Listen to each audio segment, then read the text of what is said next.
These are the squares in my upcoming postage stamp pot holders. As I informed you all, I will be making twin pot holders, so it'll be another pot holder with its exact same layout, and it will be a postage stamp pot holder. And as you know, I have informed you all several times that a postage stamp quilted item is a quilted item where the finished size of all the squares is a 1 inch square. So you would cut 1.5 inch squares to make a postage stamp quilted item. So each one of these squares, I cut them individually at a 1.5 inch square. And so you can go in your quilting, the first block in your patch or in your quilt should be a dark colored block. So that's why I put that there. This one is fabric I got for Valentine's Day. This one was one of my favorite prints. So I put that in here.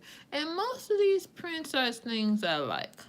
So this is some purple fabric. When I got this, I got about 3 yards of fabric. That's about the amount of fabric you will need to get. I would say 3 to 5 yards. This is something that you really, really like and you plan to use in several projects. This is also a fabric that I liked. I was working with something green, so this is kind of like a light green batik. This is a print that I got I liked. This one came in a Valentine print collection. This was something that I liked. I thought was unique. This is another fabric. This is a batik. I like batiks. Some people don't like working with batiks, but I do. And it's just a little yellow fabric I have from something I worked on. This is a fabric here. It's a collection, was in a July 4th collection. This was in the same Valentine collection as this one here. This was in the July 4th collection. This here, this is a fabric print that I got one Christmas. And for a print like this, what I wanted to catch was this little round peppermint. So what you have to do is make sure that you're going to catch what you need in the final size. So from here to here should be somewhere in a 1/4 inch. So when I go to actually sew the squares together, it should start somewhere in here. So that my goal is to only catch this little round peppermint shape. So that's something you can be aware of when you have fabric and you only want to catch a certain portion. You have to measure. Hi, how you doing? Thanks so much for stopping by. Please make sure that you all like the video, share, and subscribe if you're not subscribed. And I appreciate all of you all that's in here tonight. So I'm just going over the thank you. Thank you. I really appreciate you. I thank you all for stopping by. Please, everybody, be sure to hit the like button. Okay, as I was saying, for something right here, what I want to catch. Hey, how you doing, Kiwi? Hello, Elaine. And thank you so much. I appreciate you. I thank you all for stopping by. Hi, Eli. Now, if I'm saying your name wrong, I'm sorry. I can't see. I'm on my phone, so it's not big, so I'm reading it best I can. But I really appreciate you all for stopping by. Oh, happy birthday! Oh, I'm fine. I'm fine. So, yeah, just going through the the prints in my postage stamp pile holder. I will have 2 pile holders that's gonna be looked exactly the same. So I'm calling them twin postage stamp pile holders. And as you all know, a postage stamp item, a quilter item is a quilter item where all the blocks are a finished size of a 1-inch square. So I cut 1.5-inch squares for this postage stamp pile holder. Happy birthday, Eli. Eli, am I saying your name right? Yes, everyone, please hit the like button and please subscribe to my channel. Okay, and as I was saying, so I want to catch this round peppermint. So what you have to do is measure to make sure that in the seam allowance, you're still gonna catch what you want to catch in the final size of the square. So my hope is, hi, how you doing? I'm fine, thanks for asking. So in the final size, my hope is to just be able to catch only the peppermint circle right here. And this is a print that I liked. I thought it was really pretty. I'm doing fine, thank you. And this is just a turquoise print that's in the Trip Around the World placemat. You can go on my videos and you should see this print in that Trip Around the World placemat. I'm not finished, but it's some videos up and you will see that print. And this is just some I liked, so I just picked it out. And as a backing fabric for a July 4th placement. And this just read. This was the Christmas print. So with these prints right here, you have to make sure that your words are reading from side to side. Like it's not up and down, it's not sideways. So that's something you have to pay attention to when you're working with printed fabrics. Make sure the words are showing as they're supposed to show. Okay, this is a paisley. I made a little black and white table topper, and I like this print, so I got it. This was in a Valentine collection. I kind of didn't like it, but since it came in the collection, I was just making use of, the fabric. This is a printed fabric. Now, this is not the square where I was going for, but I ended up going with this one because I didn't have 2 of what I really wanted. So for this one, I want to make sure that this star didn't get caught up in the seam allowance. So I measured around to make sure that, it'll be left in the final size square where the whole star would show. So that did end up coming out to where I will see the star in the final 1-inch square. This is an all over print. Now when you're quilting, you're supposed to use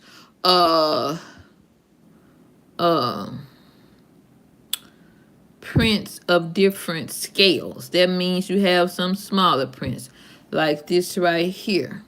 And then this would be a different size print. That would be like a small print. And then that's like a medium size to large print. And then this here is an all over print. That means the whole fabric is no background color that show. It's only this whole type of print over the entire fabric. So that's an all over print. So that's something to think about in your quilting too when you're working with prints. Make sure that you're working with prints of different scales. And this is a print I got. I haven't had this a long time. And I like the white background fabric when they have these little designs. So I thought that was cute. This something I had for a Christmas print. So I got that. This was in that July 4th collection.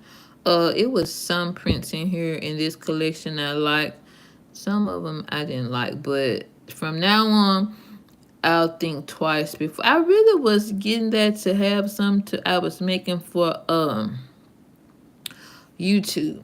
So I wanted to make something. I really bought it because I was making some for the 4th of July for content purposes. So some of the prints in the collection I like, some of them I didn't like at all, but you know, I'm just using them up as I make different projects. Now this is a batik. I really like that. With this one, make sure that the prints are going in the proper direction. This was a gingham. This here is what you call a gingham print. I've come to like it better than I did at first. But it was also in that Valentine collection. So, and this, now I love this. I got 3 yards of that. And I also, if I can get my hands. How you doing? Thanks for stopping by, Carlos. Um, This here I got, now I absolutely love this print. So like I said, I ordered 3 yards. And it came, and I even paid for express shipping. I wanted it so bad. So yeah, that's what some, I have a plenty of that. I bought a plenty. I have some left, but yeah, I bought 3 yards of that because it was something I really, really loved. That was a Christmas print I kind of liked. This one print here, I really didn't like it, but it came in a collection. So I'm making the you know, just making use of what I bought. But these here and this here, they were in that Valentine collection, but I kind of don't like those prints. Now this beige print with the words, I liked it. I like fabric that has printed words on it for some reason. This is another green batik I got from a quilt shop. Unfortunately, that's no longer open. I liked it, so I got maybe I got quite a bit of this because I liked it. And then that's another batik. Okay, this is another black square. So for my postage stamp items, I've been starting it and stopping it with some kind of black print. That's a purple batik. Now I really like that purple, that dark purple. I'm also thinking of doing something very special with purple, so I'll have to, you know, start to gather up some purple prints. But first I have to finish what I've kind of already started. Okay, this is a batik that I really, really love. That's a pink. Now I got quite a bit of this because I used it for backing fabric. I like pink batiks. That's a batik. And then this is the batik I got. I think he didn't have quite 3 yards, but I got all of what he had. And then this little black and white circle, and I like that print. And then this is the green print of some fabric. This is just a green Kona cotton. So this is something that I had left from a project. And then I just had a scrap. I just use it as a scrap. But yeah, these are the squares that will be in my upcoming. Yeah, these are the squares that will be in my upcoming postage stamp pot holder. So I end up with 2 pot holders that look exactly like this.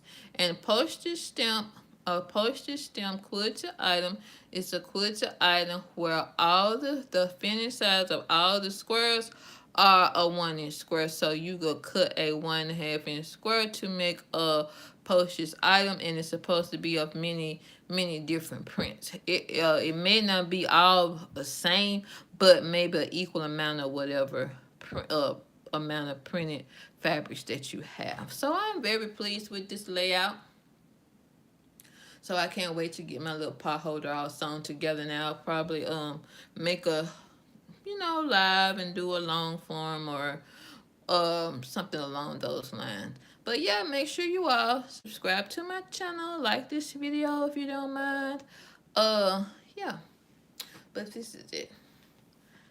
And this is one last look at the squares in my upcoming postage stamp pot holder. So let's move on to my next item. Okay. Now this is the quilt sandwich in my upcoming postage stamp coaster. So I like to make my coasters in a size of a 4.5 inch square, but since this is postage stamp, it'll end up being a 4 inch square coaster. And I just like to have a coaster to match with my little mug rugs. So this is my coaster. What I did was what they call cross hatch quilting. And quilting is where you go to sew all 3 layers together. You know, in the quilt sandwich, you have your quilt top that you piece, where you sew your individual squares together, or whatever kind of quilted item, quilted block you're working with. And then you have the cotton in the middle.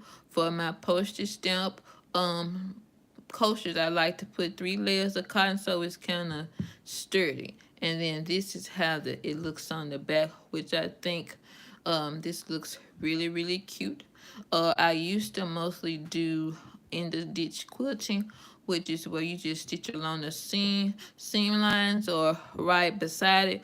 But you know, as I come to YouTube, I wanted to elevate my quilting, so I've been doing other things. I also hesitated about coming to YouTube as a quilter because I didn't know how to do the mighty corners quite. Well, I had taken a class, but I wasn't confident.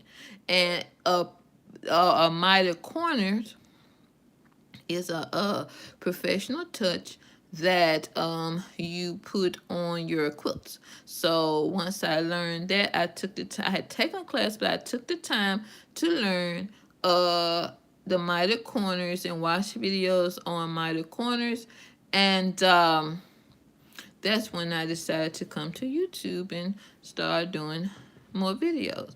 But yeah, this is the postage stamp coaster for my upcoming patchwork coaster. And this is a look. And see, I saw a video today because I had been doing a little research on what kind of quilting I wanted to finalize. You know, finalize the type of quilting I was going to do on my little postage stamp items, and I settled on a crosshatch. Now, I did see where one person had did the crosshatch using a marking pen, but on my very first quilt, I used a marking pen and I never could get it to come out, so I don't use marking pens on my quilting. For these crosshatch quilting lines here, I just use painter's tape. So then you would take the painter's tape and you would lay it going that way, and then you would sew on each side. And as you move it over, you have to just sew on one side of it, because you're going to use this line as a guide, and then you would sew this line, you would finish this side. Then you would take it the opposite direction, sew on both sides of it, and then as you move it, you sew on the side that doesn't have a stitching line on until you get the whole thing quilted. So overall, this is my first time doing crosshatch quilting. I have been doing into quilting 20 years. Well, this makes 21 years because I started in 2003. So it will be very beneficial for you to subscribe to my channel because I have a lot of knowledge, to share. But yeah, so I did the crosshatch quilts and I'm really pleased with the results. But yeah, that's why I guess I didn't hold on to my first quilt, because once I used that marking pen on it, it never came out. I could have also parted ways with it because the fabric that the fabric prints that I use on it was not quilter's quality, so it was kind of cheap. And I, just between the fabric being cheap and the marking pen not coming out, I kind of parted ways with my first quilt. Now, right now, I do have some regrets. I wish I had the very first quilt that I started to that I made or whatever, but unfortunately I don't have my first quilt.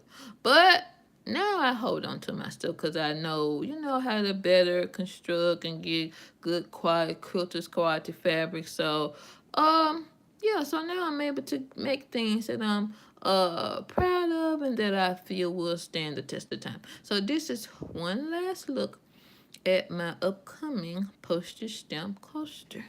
This is the front. You see the little crosshatch quilting lines. And then this is the back, which I think looks very, very nice. And I'm absolutely pleased with the results. Now, my next item is, this is the postage stamp mug rug, which a mug rug is just a small size placemat. So this mug rug is will end up being about 12 inches across and 9 inches going down, and which is my favorite size mug rug to make. And you know what, but sometimes, for some reason, this mug rug gives me comic strip vibes. It makes me think of a comic strip for some reason. You know how the comic strips used to be in the newspapers or whatever, which I hadn't bought a newspaper in a while. Especially that Sunday paper used to have those comic strips in there. And this, I guess it's the color or just the vibe I get from it, but it just makes me think about the comic strips. And again, this is my crosshatch quilting that I did on this mug rug. And then this is the front.